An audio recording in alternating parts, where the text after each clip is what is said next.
नमस्कार दोस्तों, काश क्लासेज की हरियाणा जी के सीरीज में मैं चंद्रास एक बार फिर से आप सभी का हार्दिक स्वागत करता हूं। हरियाणा जी के सीरीज में आज का हमारा टॉपिक है आज का वो कुरुक्षेत्र है। कुरुक्षेत्र डिस्ट्रिक्ट के पॉइंट का जिक्र करेंगे। कुरुक्षेत्र बहुत ही ज्यादा इंपॉर्टेंट टॉपिक अपने आप में एग्जाम की दृष्टि से।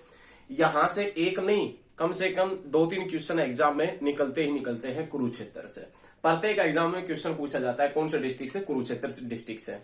देखिए, कुरुक्षेत्र जिसे धर्म नगरी के भी नाम से जानते हैं, उसके सभी पॉइंटों का आज हम अध्ययन करेंगे। बस आप दिल थाम के बैठे रहिएगा, लगातार वीडियो देखिएगा। लगातार वीडियो देखेंगे तो आपको मजा आएगा और एक बेहतरीन शिखर तक आप पहुंचेंगे। तो आइए अब कुरुक्षेत्र की शुरुआत करते हैं। आप अपनी बुक के अंदर हेडिंग डाल लीजिए कुरुक्षेत्र। हम भी यहां पर हेडिंग डाल लेते हैं कुरुक्षेत्र, जिसे किस नाम से जानते हैं, धर्म नगरी के नाम से भी जाना जाता है। याद रखिएगा कुरुक्षेत्र। सबसे पहला पॉइंट यहां पर यह बनता है कि कुरुक्षेत्र बना कब था। कुरुक्षेत्र जो डिस्ट्रिक्ट है, ये कुरुक्षेत्र डिस्ट्रिक्ट कब बना था, तो आपने याद रखना 23 जनवरी 1973। 23 जनवरी 1973 के अंदर कुरुक्षेत्र डिस्ट्रिक्ट बना था। याद रखिएगा 23 जनवरी 1973 के अंदर कुरुक्षेत्र डिस्ट्रिक्ट बना था। याद रखना ये सभी चीजें। उसके बाद में नाम आता है राजा कुरु के नाम पर। राजा कुरु के नाम पर बसाया गया शहर है। राजा कुरु के नाम पर बसाया गया शहर है कुरुक्षेत्र। अब एक बार राजा कुरु कौन थे और इसे कुरुक्षेत्र को धर्म नगरी राजा कुरु के कारण ही कहा जाता है, ये सभी पॉइंट हम एक बार देख लेते हैं। उसके बाद में आगे बढ़ते हैं। वीडियो को, यदि आपको वीडियो अच्छा लगता है ना, तो लाइक, कमेंट और शेयर अवश्य करें। ज्यादा से ज्यादा शेयर करें, क्योंकि बस दिल थाम के बैठे रहिएगा, मजा आएगा पढ़ने में, नहीं इंटरेस्ट बनेगा। देखना, राजा कुरु हुआ करते थे वीर संचरण के पुत्र। वीर संचरण, राजा वीर संचरण के एक पुत्र का नाम था राजा कुरु। ये राजा कुरु अत्यधिक मात्रा में दानवीर हुआ करते थे, अत्यधिक दानवीर थे। और इसी दानवीर के कारण ही, इसी दानवीर राजा कुरु के कारण ही कौन से शहर का नाम पड़ा है, कुरुक्षेत्र का नाम पड़ा है। तो आपने लिखना कैसे है, वो लिखना इस प्रकार से है, वीर संचरण के पुत्र थे राजा कुरु और ये एक महान दानवीर शासक थे और इसी के नाम पर कुरुक्षेत्र का नामकरण हुआ है। ये जो राजा कुरु हुआ करते थे, इसी के नाम पर कुरुक्षेत्र पड़ा है। इनकी भक्ति व आस्था देखकर भगवान विष्णु अत्यधिक प्रसन्न हुए थे। इनकी भक्ति व आस्था देखकर भगवान विष्णु अत्यधिक प्रसन्न हुए थे और भगवान विष्णु ने कुरुक्षेत्र को धर्म नगरी के नाम से, देवभूमि के नाम से अलंकृत किया था। आपने याद रखना है, राजा कुरु की भक्ति और आस्था देखकर, राजा कुरु की भक्ति और आस्था देखकर भगवान विष्णु अत्यधिक प्रसन्न हुए और कुरुक्षेत्र की जो भूमि है, कुरुक्षेत्र की भूमि, इस कुरुक्षेत्र की भूमि को धर्म भूमि और देवभूमि के नाम से अलंकृत किया था। तो ये सभी पॉइंट नोट कीजिएगा, बहुत अच्छे याद रखें। राजा कुरु वीर संचरण के पुत्र थे। राजा कुरु के नाम पर बसाया गया है कुरुक्षेत्र। और ये राजा कुरु जो भक्ति और आस्था में बहुत ज्यादा विश्वास रखते थे, इनकी भक्ति और आस्था में इतनी शक्ति थी कि भगवान विष्णु भी खुश हो गए थे और भगवान विष्णु ने इनकी भक्ति और आस्था को देखकर कुरुक्षेत्र को देवभूमि के नाम से और धर्मभूमि के नाम से जाना था। उसके बाद में या अलंकृत किया था, एक ही पॉइंट है। राजा कुरु है, इस राजा कुरु ने इस स्थान के ऊपर हल भी चलाया था। याद रखिएगा, राजा कुरु ने हल कौन से डिस्ट्रिक्ट में चलाया था, तो याद रखिएगा कुरुक्षेत्र डिस्ट्रिक्ट में। राजा कुरु ने कुरुक्षेत्र डिस्ट्रिक्ट के अंदर हल भी चलाया था। तो ये सभी पॉइंट नोट कीजिएगा, बहुत अच्छे पॉइंट है, सभी पॉइंट नोट कीजिएगा। ये तो कुरुक्षेत्र की शुरुआत है। राजा कुरु के नाम पर बसाया गया शहर है, वीर संचरण का पुत्र था। उसके बाद में आगे बढ़ते हैं। आगे बढ़े तो सबसे पहले नाम आता है कुरुक्षेत्र का उपनाम क्या है, उपनाम। तो उपनाम में सबसे पहले नाम आता है धर्म नगरी। याद रखिएगा, धर्म नगरी कुरुक्षेत्र। यहां पर 360 धार्मिक स्थल है। 360 धार्मिक स्थल कहां पर है, कुरुक्षेत्र के अंदर। लेकिन आपसे ये पूछे कि 360 बावड़ियों का कस्बा, 360 बावड़ियों का कस्बा पिंजौर पंचकुला के अंदर, याद रखिएगा। लेकिन बावड़ियों व तालाबों का नगर नारनौल के अंदर। और यदि आपसे पूछेगा कि 360 धार्मिक स्थल कहां पर है, तो आप बता देना कुरुक्षेत्र के अंदर है। उपनाम क्या है, धर्म नगरी। और दूसरा उपनाम क्या है, सिटी ऑफ पार्क्स के नाम से भी जाना जाता है। सिटी ऑफ पार्क्स के नाम से भी किसे जाना जाता है, कुरुक्षेत्र को जाना जाता है। तो ये सभी चीजें नोट कीजिएगा। आगे बढ़ते हैं। आगे बढ़े तो कुरुक्षेत्र का एरिया का नाम आता है एरिया, क्षेत्रफल। कुरुक्षेत्र का क्षेत्रफल कितना है तो 1530 वर्ग किलोमीटर। कुरुक्षेत्र का क्षेत्रफल 1530 वर्ग किलोमीटर है। उसके बाद में नाम आता है कुरुक्षेत्र की विधानसभा सीटों का। कुरुक्षेत्र की जो विधानसभा की सीट है, विधानसभा की सीट है 4। कुरुक्षेत्र में विधानसभा की सीटें कितनी है? 4 विधानसभा की सीटें हैं। 4 विधानसभा की सीट कौन कौन सी है? लाडवा, थानेसर, लाडवा, थानेसर, पेहुआ और शाहाबाद। लाडवा, थानेसर, पेहुआ और शाहाबाद। ये शाहाबाद कुरुक्षेत्र की एससी रिजर्व सीट है। लाडवा, थानेसर, पेहुआ और शाहाबाद, शाहाबाद कुरुक्षेत्र की एससी रिजर्व सीट है। तो भैया आपने याद क्या रखना है? आपने एक पॉइंट देखा होगा, हम कौन से डिस्ट्रिक्ट का जिक्र कर रहे हैं? कुरुक्षेत्र। लेकिन कुरुक्षेत्र के नाम से इन 4 सीटों में से कोई सीट नहीं है। आपने ये याद रखना है, हरियाणा का एकमात्र जिला जिसके जिले के नाम पर कोई भी विधानसभा सीट नहीं है। हरियाणा का एकमात्र जिला जिसके जिले के नाम पर कोई भी विधानसभा सीट नहीं है, कुरुक्षेत्र। देखिएगा 4 सीट है, चारों में से कोई भी कुरुक्षेत्र के नाम से नहीं है। तो याद रखिएगा हरियाणा का एकमात्र जिला ऐसा है कुरुक्षेत्र जिसके जिले के नाम पर कोई भी सीट नहीं है। लेकिन ये पूछे कि हरियाणा का एकमात्र जिला जिसके जिले के नाम पर एससी रिजर्व सीट है, जिले के नाम पर एससी रिजर्व सीट कौन सी है? झज्जर है। चलो आगे बढ़ते हैं। अब बात करें कुरुक्षेत्र की। कुरुक्षेत्र कौन से मंडल के अधीन है? तो कुरुक्षेत्र अंबाला मंडल के अधीन है। कौन से मंडल के अधीन है? अंबाला मंडल के अधीन है। कुरुक्षेत्र में उपमंडल कितने हैं? तो उपमंडल 4 है, थानेसर, लाडवा, पेहुआ, शाहाबाद। उपमंडल 4, थानेसर, लाडवा, पेहुआ और शाहाबाद है। तहसील कितनी है? तहसील 3 है, थानेसर, लाडवा, शाहाबाद। उप तहसील कितनी है? उप तहसील भी 3 है, लाडवा, इस्लामाबाद और बबैन। याद रखिएगा, लाडवा, इस्माइलाबाद और बबैन। बबैन जो है ये कुरुक्षेत्र की तहसील है। ये एग्जाम में पूछ चुका है। एग्जाम में पूछा था बबैन कौन से डिस्ट्रिक्ट की उप तहसील है या बबैन कौन से डिस्ट्रिक्ट में पड़ता है। बबैन कौन से डिस्ट्रिक्ट की उप तहसील है या बबैन कौन से डिस्ट्रिक्ट में पड़ता है। तो आप क्या बताएंगे कि बबैन कहां पर पड़ता है? कुरुक्षेत्र में। ये एचएसएससी पूछ चुका है। एक बार फिर से बता देते किस प्रकार पूछा था एचएसएससी ने। आप नोट कर लीजिए कि बबैन कौन से जिले की उप तहसील है, बबैन कौन से जिले की उप तहसील है और बबैन कौन से डिस्ट्रिक्ट में पड़ता है। तो आप याद रखिएगा कौन से डिस्ट्रिक्ट में पड़ता है? कुरुक्षेत्र के अंदर। उसके बाद में खंड के पॉइंट की बात करें, खंड जिसमें नाम आता है लाडवा, शाहाबाद, लाडवा, शाहाबाद, थानेसर, बबैन, पिपली और इस्माइलाबाद। इस्माइलाबाद याद रखिएगा, लाडवा, शाहाबाद, थानेसर, बबैन, पिपली, इस्माइलाबाद। ये कुरुक्षेत्र के खंड है। याद रखिएगा कुरुक्षेत्र के खंड है। तो ये सभी डाटा आप तुरंत नोट कीजिएगा। सारे पॉइंट आप साथ के साथ में नोट करते हुए चलिएगा। बहुत मजा आएगा पढ़ने में। इंटरेस्ट अभी से तो बनना शुरू हुआ है, अभी से तो शुरुआत हुई है। अब देखना इंटरेस्ट बनेगा धीरे धीरे, बहुत मजा आएगा। देखना एकदम बिल्कुल मजा आ जाएगा पढ़ने में आपको। तो देखें, ये नोट करें साथ के साथ में। बहुत अच्छे, लगातार स्टूडेंट जुड़े रहे हमारे साथ में लगातार, और वीडियो को साथ के साथ में शेयर करते रहे। ज्यादा से ज्यादा शेयर करें वीडियो को, लाइक वगैरह भी करते रहे साथ के साथ में। अब देखें नेक्स्ट पॉइंट देखें। अब हम सबसे पहले बात करेंगे कुरुक्षेत्र के डेट से संबंधित क्वेश्चन। डेट के कुरुक्षेत्र में जो भी तिथि से संबंधित क्वेश्चन है, चाहे वो इतिहास से लेकर, चाहे इतिहास का क्वेश्चन हो या उससे भी पुराना कोई क्वेश्चन हो और कोई नया क्वेश्चन हो, उन सभी का एक बार डिस्कशन इस वीडियो के अंदर हम करने जा रहे हैं। सबसे पहले हम बात करेंगे गुप्त वंश की। भाई गुप्त वंश एक समय ऐसा था कि गुप्त वंश पतन की ओर था।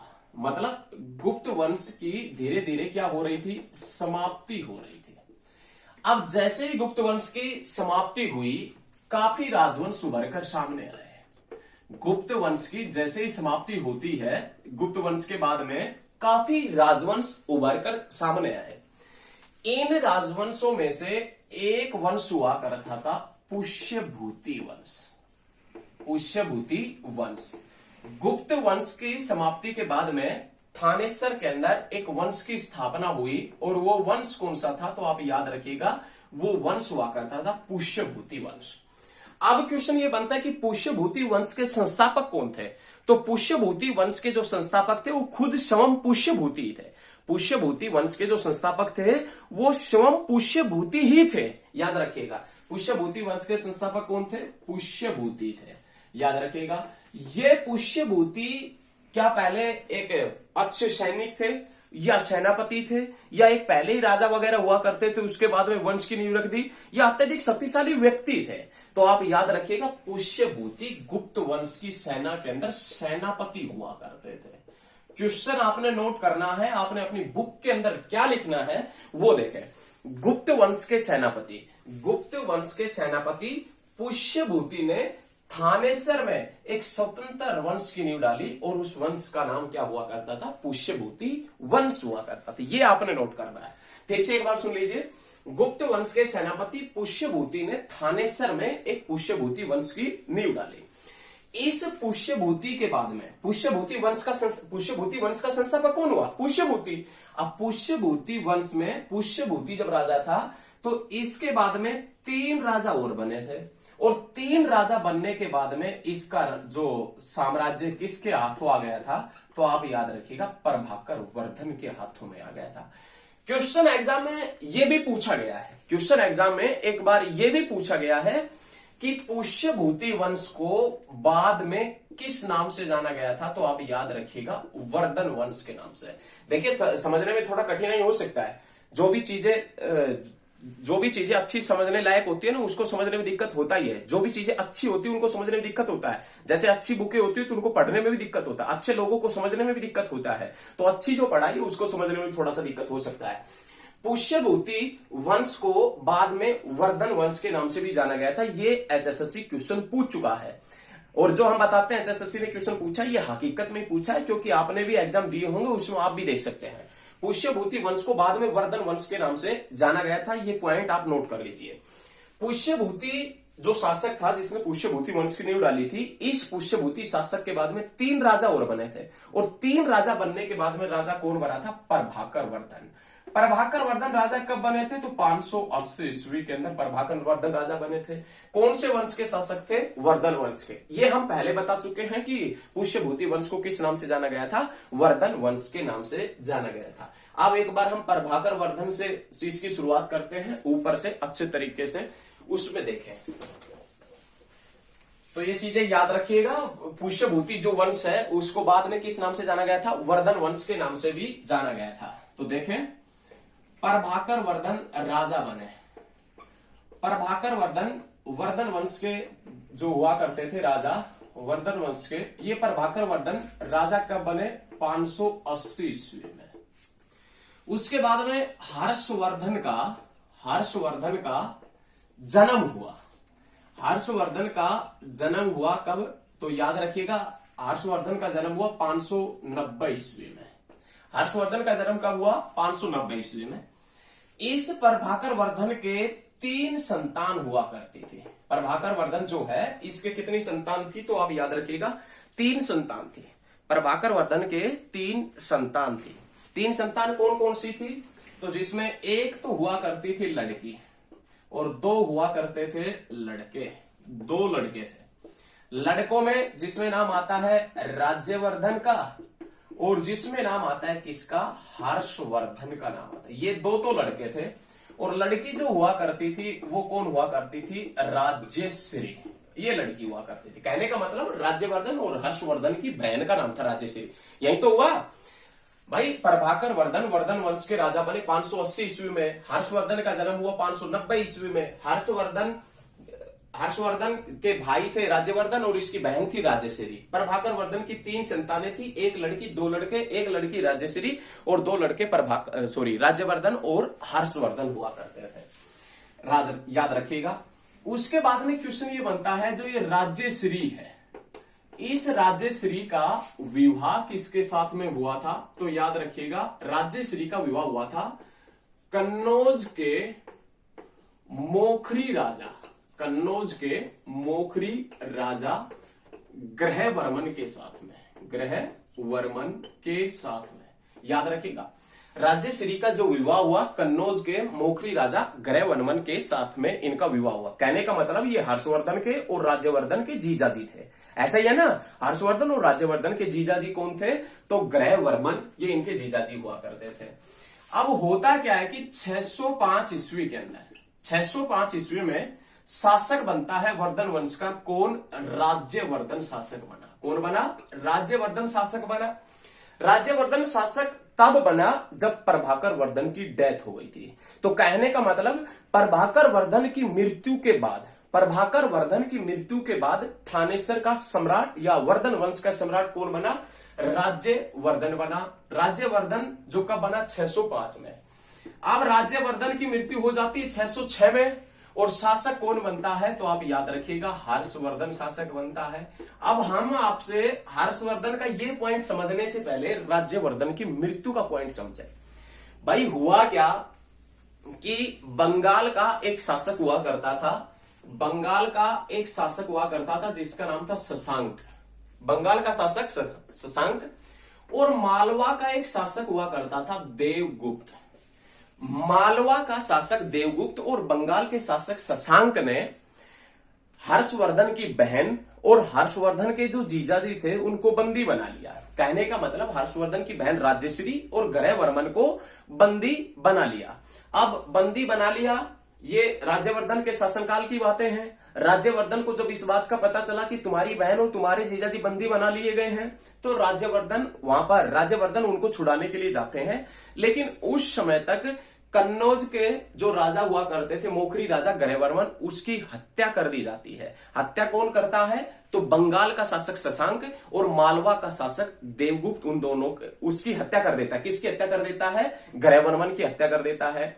अब इनकी बहन बंदी बनाई हुई थी। बहन कौन थी? राज्यश्री। अब जैसे ही राज्यवर्धन वहां पर छुड़ाने के लिए जाता है, तो बंगाल के शासक शशांक और मालवा के शासक देवगुप्त ने राज्यवर्धन की भी हत्या कर दी।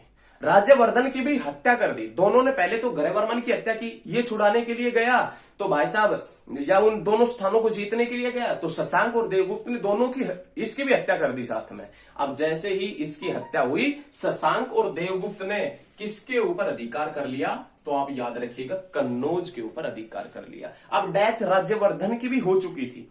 अपने जीजाजी और जीजी को सिस्टर को छुड़ाने के लिए गए थे। अब वहां पर जब छुड़ाने के लिए गए तो राज्यवर्धन को भी मौत के घाट उतार दिया गया था। अब जैसे ही राज्यवर्धन की डेथ हुई, शासक बना हर्षवर्धन। हर्षवर्धन शासक बना कब? 606 ईस्वी के अंदर। किसकी मृत्यु के बाद में? राज्यवर्धन की मृत्यु के बाद में। शासक कब तक रहा? 647 तक। कितने साल रहा? तो आपने याद रखना, 41 साल तक हर्षवर्धन ने शासन किया था। तो ये पॉइंट बहुत बेहतरीन है, एक बार आप समझने की कोशिश कीजिए। हर्षवर्धन शासक बनता है 606 ईस्वी के अंदर।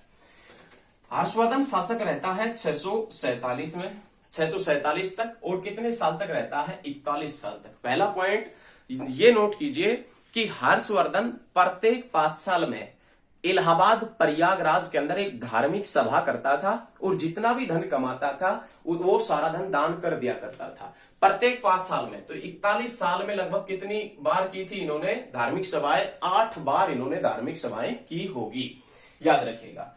उसके बाद में हर्षवर्धन अपने भाई का बदला लेने के लिए, अपने भाई कौन? राज्यवर्धन। ये हर्षवर्धन का भाई है राज्यवर्धन, श्योर है, हर्षवर्धन का भाई राज्यवर्धन। इसका बदला लेने के लिए हर्षवर्धन मालवा और बंगाल जाते हैं, और मालवा और बंगाल को जीत लेते हैं। हर्षवर्धन एक प्रतापी शासक थे, वर्धन वंश के सर्वव्यापी या सर्व प्रतापी शासक कौन हुआ करते थे? हर्षवर्धन हुआ करते थे। याद रखिएगा, हर्षवर्धन अपने भाई का बदला लेने के लिए मालवा और बंगाल जाते हैं, मालवा और बंगाल को जीत लेते हैं। हर्षवर्धन ने कौन कौन से क्षेत्र को जीता था? तो याद रखिएगा, मालवा, बंगाल, पंजाब को जीता था, कश्मीर को जीता था, नेपाल को अपने साम्राज्य में मिलाया था, और उड़ीसा को अपने साम्राज्य के अंदर मिलाया था। तो याद रखिएगा, उड़ीसा, नेपाल, कश्मीर, पंजाब, बंगाल और मालवा, ये इन सभी को हर्षवर्धन ने अपने साम्राज्य के अंदर मिलाया था। उसके बाद में हुआ क्या? एक बार हर्षवर्धन है, ये 634 ईस्वी में, हर्षवर्धन 634 ईस्वी में हर्षवर्धन 634 ईस्वी में, 634 है वही, 634 ईस्वी में चालुक्य वंश के शासक पुलकेशियन द्वितीय से हारे थे। चालुक्य वंश के शासक हुआ करते थे पुलकेशियन द्वितीय से हार गए। याद रखिएगा पुलिकेशियन सेकंड से। हर्षवर्धन 634 ईस्वी में चालुक्य वंश के शासक पुलिकेशियन द्वितीय से हारे थे। और ये कौन सी नदी के तट के ऊपर हारे थे? तो आपने याद रखना, नर्मदा नदी के तट पर हारे थे। तो ये पॉइंट भाई, ये 3 पॉइंट बनते, चार क्वेश्चन है एक में। हर्षवर्धन हारे कब? 634 में। कौन से वंश के शासक है? चालुक्य वंश के शासक। कौन सी नदी के ऊपर? नर्मदा नदी के ऊपर। किस शासक से हारे थे? पुलकेशियन द्वितीय से हारे थे हर्षवर्धन। तो ये सभी चीजें याद रखिएगा। अत्यधिक मात्रा में गर्मी हो रही है और अभी लगभग दोपहर के 12 और 1 के बीच का समय है। हम आपके लिए काफी मेहनत कर रहे हैं, आप भी हमारे साथ में लगातार मेहनत करें। नहीं, बहुत भयंकर तरीके वाली गर्मी हो रही है। लगातार मेहनत जारी रखें आप, साथ के साथ में वीडियो को लगातार शेयर वगैरह भी करते रहें। आगे देखें भाई, ये चारों पॉइंट आपने नोट कर लिए होंगे। चारों पॉइंट याद रखिएगा। हर्षवर्धन 634 ईस्वी में नर्मदा नदी के शासक पुलकेशिन द्वितीय से हारा था। उसके बाद में क्वेश्चन आता है कि हर्षवर्धन जिसका जन्म हुआ था 590 ईस्वी में और हर्षवर्धन जिसकी मृत्यु हुई 647 के अंदर। हर्षवर्धन का जन्म कौन सी शताब्दी में हुआ था? 6वीं शताब्दी में। और मृत्यु कौन सी शताब्दी के अंदर हुई थी? 7वीं शताब्दी के अंदर। याद रखिएगा, हर्षवर्धन का जन्म हुआ 6वीं शताब्दी में और हर्षवर्धन की मृत्यु हुई थी वो कौन सी शताब्दी में हुई थी? 7वीं शताब्दी में। इस हर्षवर्धन के शासनकाल में एक चीनी यात्री आया था, हेनसांग। हर्षवर्धन के शासनकाल में एक चीनी यात्री हेनसांग भारत आया था। और ये हेनसांग भारत कब आया था? तो 629 ईस्वी के अंदर। 629 ईस्वी के अंदर हेनसांग भारत आया था। लेकिन आपसे ये पूछे कि हेनसांग ने थानेसर की यात्रा कब से कब की थी? तो आपने याद रखना, हेनसांग ने थानेसर की यात्रा कब से कब की थी? तो 635 से लेकर और 644 तक। ये 635 से लेकर 644 ईस्वी तक हेनसांग ने थानेसर की यात्रा की थी। तो बहुत अच्छा पॉइंट है, बहुत बढ़िया पॉइंट है, याद रखिएगा। हेनसांग हर्षवर्धन के शासनकाल में एक चीनी यात्री भारत आया 629 में। और वो हेनसांग जो थानेसर के अंदर कब से कब रहा? 635 से लेकर 644 तक रहा था। लेकिन इस हेनसांग ने एक पुस्तक लिखी थी, उस पुस्तक का नाम क्या था? सी यू की। हेनसांग की एक पुस्तक थी जिसका नाम था सी यू की। हेनसांग की पुस्तक हुआ करती थी, इसको थोड़ा ऊपर लिख देते हैं, सी यू की। ये हेनसांग की पुस्तक का नाम है, सी यू की। सी यू की पुस्तक किसने लिखी थी? हेनसांग ने। और इस सी यू की पुस्तक में कौन से नगर का वर्णन मिलता है? तो याद रखिएगा, थानेसर नगर का वर्णन मिलता है। तो याद रखिएगा, हेनसांग ने एक पुस्तक लिखी जिसका नाम हुआ करता था सी यू की। और उस सी यू की में कौन से नगर का वर्णन मिलता है? तो याद रखिएगा, थानेसर का। लेकिन ये जो हेनसांग है, इसे नेशनल जीके के अंदर या हिस्ट्री के अंदर किस नाम से जानता है? यात्रियों का राजकुमार, नीति का पंडित और शाक्य मुनि के नाम से। यात्रियों का राजकुमार, नीति का पंडित और शाक्य मुनि के नाम से किसे जाना जाता है? तो हेनसांग को जाना जाता है। याद रखिएगा, बहुत अच्छे पॉइंट है, साथ के साथ में नोट करते हुए चलिएगा। बहुत बढ़िया पॉइंट है, बहुत अच्छे तरीके से आगे बढ़ रहे हैं हम, लगातार इसी प्रकार से आगे बढ़ते रहे। हेनसांग का पॉइंट क्लियर होना चाहिए। हेनसांग कब आया था? तो 629 ईस्वी में। यहां पर कब रहा था? 635 से 644 तक थानेसर में रहा था। उसके बाद में नेक्स्ट पॉइंट बनता है कि हर्षवर्धन का दरबारी कवि कौन था? हर्षवर्धन जो है, इस हर्षवर्धन का दरबारी कवि कौन था? तो आप याद रखिएगा, हर्षवर्धन का दरबारी कवि हुआ करता था बाण भट्ट।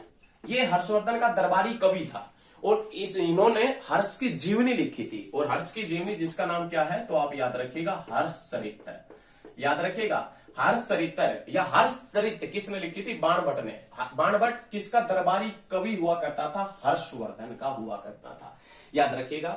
लेकिन हर्षवर्धन भी एक प्रसिद्ध लेखक हुआ करते थे। ये जो हर्षवर्धन है ना, ये भी एक प्रसिद्ध लेखक हुआ करते थे। और इनकी जो रचना है वो कौन कौन सी है? नागानंद, नागानंद प्रियदर्शिका, नागानंद प्रियदर्शिका और रत्नावली। याद रखिएगा, ये इनकी प्रमुख रचना है, रत्नावली। ये हर्षवर्धन की, ये भाई एग्जाम में, नेशनल एग्जाम में भी आता है और स्टेट एग्जाम में भी हरियाणा के अंदर पूछ लिया जाता है। नागानंद प्रियदर्शिका और रत्नावली, रत्नावली वली, ये किसकी रचना है? तो आप याद रखिएगा हर्षवर्धन की रचना है। उसके बाद में नाम आता है हर्षवर्धन ने कौन से विश्वविद्यालय को अनुदान दिया था? याद रखिएगा विश्वविद्यालय, हर्षवर्धन ने कौन से विश्वविद्यालय को अनुदान दिया था? नालंदा विश्वविद्यालय को अनुदान दिया था। तो ये चीजें याद रखिएगा, कौन से को? नालंदा को। हर्षवर्धन ने आश्रय प्रदान किस किस को किया था? तो अपने दरबार में हर्षवर्धन ने किस किस को अपने दरबार में आश्रय प्रदान किया था? तो जिसमें नाम आता है दिवाकर, दिवाकर, जिसमें नाम आता है बाण, जिसमें नाम आता है भर्तहरि, भर्तहरि, और जिसमें नाम आता है जयसेन। ये याद रखिएगा, बहुत अच्छा टॉपिक है भाई। हर्षवर्धन ने अपने दरबार में किस किस को आश्रय प्रदान किया? तो दिवाकर, बाण, भर्तहरि और जयसेन को हर्षवर्धन ने अपने दरबार में आश्रय प्रदान किया था। उसके बाद में आपने याद रखना है हर्षवर्धन वर्धन वंश का सबसे प्रतापी और बहुआयामी शासक हुआ करता था।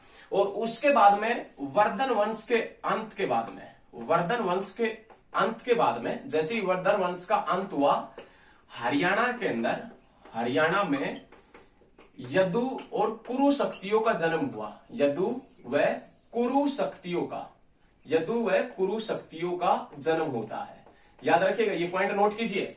वर्धन वंश के अंत के बाद में हरियाणा के अंदर यदु व कुरु शक्तियों का जन्म हुआ।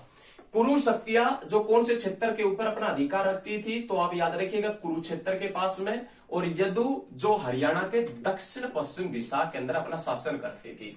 कुरु शक्तियां कुरुक्षेत्र में अपना शासन चलाती थी, और यदु जो शक्तियां है वो हरियाणा के दक्षिण पश्चिम दिशा के अंदर अपना शासन चलाती थी। तो ये हर्षवर्धन से संबंधित सभी पॉइंट है। हर्षवर्धन से संबंधित सभी पॉइंट आपको बहुत अच्छे तरीके से क्लियर होने चाहिए।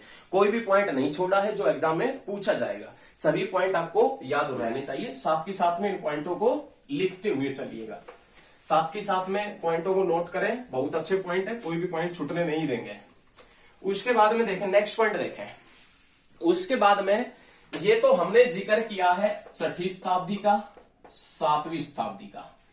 अब हम बात करेंगे 6ठी और 7वीं सदी का जिक्र किया है, अब हम बात करेंगे 9वीं सदी का। भाई 9वीं सदी के अंदर मिहिर भोज के शासनकाल में, नोट कीजिएगा, 9वीं सदी में मिहिर भोज के शासनकाल में, किसके शासनकाल में? मिहिर भोज। और मिहिर भोज का शासनकाल कब से कब रहा है? तो आप याद रखिएगा 833 से लेकर 885 तक, 833 से लेकर 885 तक मिहिर भोज के शासनकाल में उत्तर भारत में पेहुआ व्यापार का केंद्र हुआ करता था। याद रखिएगा, कहां पर हुआ करता था? उत्तर भारत के अंदर। ये नोट कीजिए, मिहिर भोज के शासनकाल में, मिहिर भोज जो गुज्जर प्रतिहार वंश का शासक था, इस मिहिर भोज के शासनकाल में पेहुआ उत्तर भारत के अंदर एक प्रमुख व्यापार का केंद्र था। और किसके व्यापार का केंद्र हुआ करता था? तो याद रखिएगा घोड़ों के व्यापार का।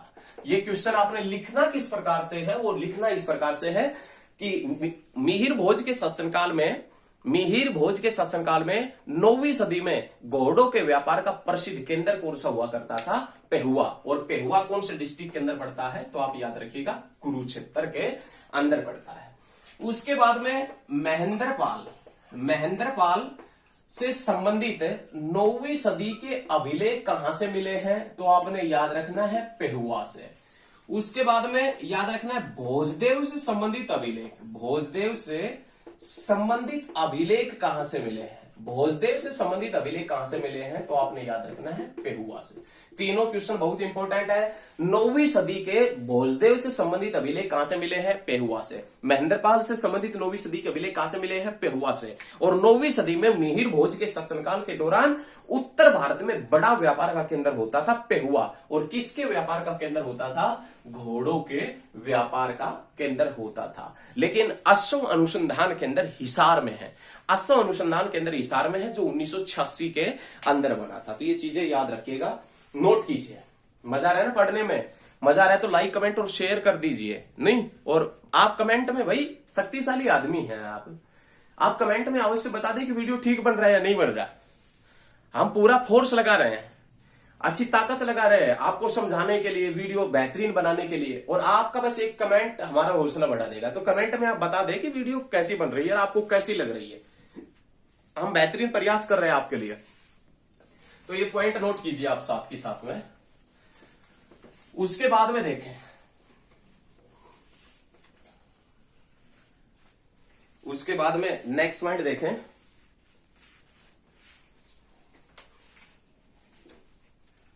उसके बाद में नाम आता है 1009 और 1014 का। कौन सी शताब्दी का नाम आता है? 11वीं सदी का नाम आता है। 1009 में महमूद गजनवी ने पहली बार थानेसर के ऊपर आक्रमण किया था। महमूद गजनवी ने थानेसर के ऊपर पहली बार आक्रमण कब किया? तो आपने याद रखना है 1009 के अंदर। ये महमूद गजनवी है, महमूद गजनवी लिख देते हैं, कभी महात्मा गांधी समझे, महमूद गजनवी नहीं, महमूद गजनवी भी बनता है, मोहम्मद गोरी भी बनता है, महादेव गोविंद रानड़े भी बनता है और महात्मा गांधी भी बनता है। महात्मा गांधी के राजनीतिक गुरु गोपाल कृष्ण गोखले और गोपाल कृष्ण गोखले के राजनीतिक गुरु महादेव गोविंद रानड़े हुआ करते थे। महमूद गजनवी ने थानेसर के ऊपर शासन किया या आक्रमण किया, सॉरी, महमूद गजनवी ने थानेसर के ऊपर पहली बार आक्रमण किया था 1009 के अंदर। 1009 में जब महमूद गजनवी ने थानेसर के ऊपर आक्रमण किया तो उस समय थानेसर का सम्राट कौन था? थानेसर का राजा कौन हुआ करता था? तो जयपाल हुआ करता था। जयपाल और महमूद गजनवी के बीच में युद्ध होता है, लेकिन जयपाल युद्ध हार जाता है और महमूद गजनवी युद्ध जीत जाता है। तो याद रखिएगा, महमूद गजनवी ने थानेसर के ऊपर पहली बार आक्रमण किया 1009 में, और महमूद गजनवी ने थानेसर के ऊपर दूसरी बार, सेकंड बार थानेसर के ऊपर आक्रमण किया 1014 के अंदर। याद रखिएगा, ये याद रखिएगा, महमूद गजनवी ने थानेसर को दूसरी बार कब लूटा था? महमूद गजनवी ने थानेसर को दूसरी बार कब लूटा था? 1014 के अंदर लूटा था। लेकिन इस महमूद गजनवी ने कन्नौज के ऊपर कब आक्रमण किया था? तो महमूद गजनवी ने कन्नौज के ऊपर आक्रमण किया था 1018 के अंदर। कब किया था? 1018। ये कन्नौज इसलिए बताया है क्योंकि आपने कन्नौज का अभी अभी पॉइंट पढ़ा है। कन्नौज का हर्षवर्धन से संबंधित पॉइंट था कन्नौज का, और कन्नौज के ऊपर इसने कब आक्रमण किया था? तो याद रखिएगा 1018 के अंदर किया था। लेकिन इस महमूद गजनवी के साथ में एक इतिहासकार आया था। इतिहासकार, महमूद गजनवी के साथ में आने वाला इतिहासकार कौन था? अल बरूनी। याद रखिएगा, महमूद गजनवी के साथ में आने वाला इतिहासकार हुआ करता था अल बरूनी, और इस अल बरूनी की एक किताब का नाम था किताब उल हिंद। किताब उल हिंद, या इसका दूसरा नाम क्या हुआ करता था? तहकीक ए हिंद। किताब उल हिंद या तहकीक ए हिंद, ये किसकी पुस्तक का नाम है? अल बरूनी। और इस अल बरूनी की पुस्तक किताब उल हिंद या तहकीक ए हिंद में कौन से सरोवर का वर्णन मिलता है? तो आप याद रखिएगा, ब्रह्म सरोवर का वर्णन मिलता है। कौन से सरोवर का वर्णन? ब्रह्म सरोवर। और ब्रह्म सरोवर कहां पर पड़ता है? कुरुक्षेत्र के अंदर पड़ता है। तो ये सभी पॉइंट बहुत बेहतरीन है। आपके जीवन, आप अपने जीवन का एक लक्ष्य निर्धारित कीजिएगा, उसी लक्ष्य के अकॉर्डिंग पढ़े, आपको सफलता अवश्य आपके कदम चूमेगी। देखिए, यदि आप मेहनत करेंगे तो सफलता आपके कदम चूमेगी, और यदि आप मेहनत नहीं करते तो आपको सफलता के कदम चूमने ही पड़ेंगे, मजबूरी हो जाएगी। याद रखिएगा, तहकीक ए हिंद किताब उल हिंद अल बरूनी की पुस्तक है। अल बरूनी किसके साथ में आया था? महमूद गजनवी के साथ में आया था। अल बरूनी की पुस्तक किताब उल हिंद में कौन से सरोवर का वर्णन मिलता है? ब्रह्म सरोवर। कहां पर है? कुरुक्षेत्र में। याद रखिएगा, राजा ये भी बताएंगे किसने बनवाया था, आगे जैसे ही कुरुक्षेत्र का जिक्र करेंगे उसमें। तो ये सभी पॉइंट आपको बताते हुए चलेंगे।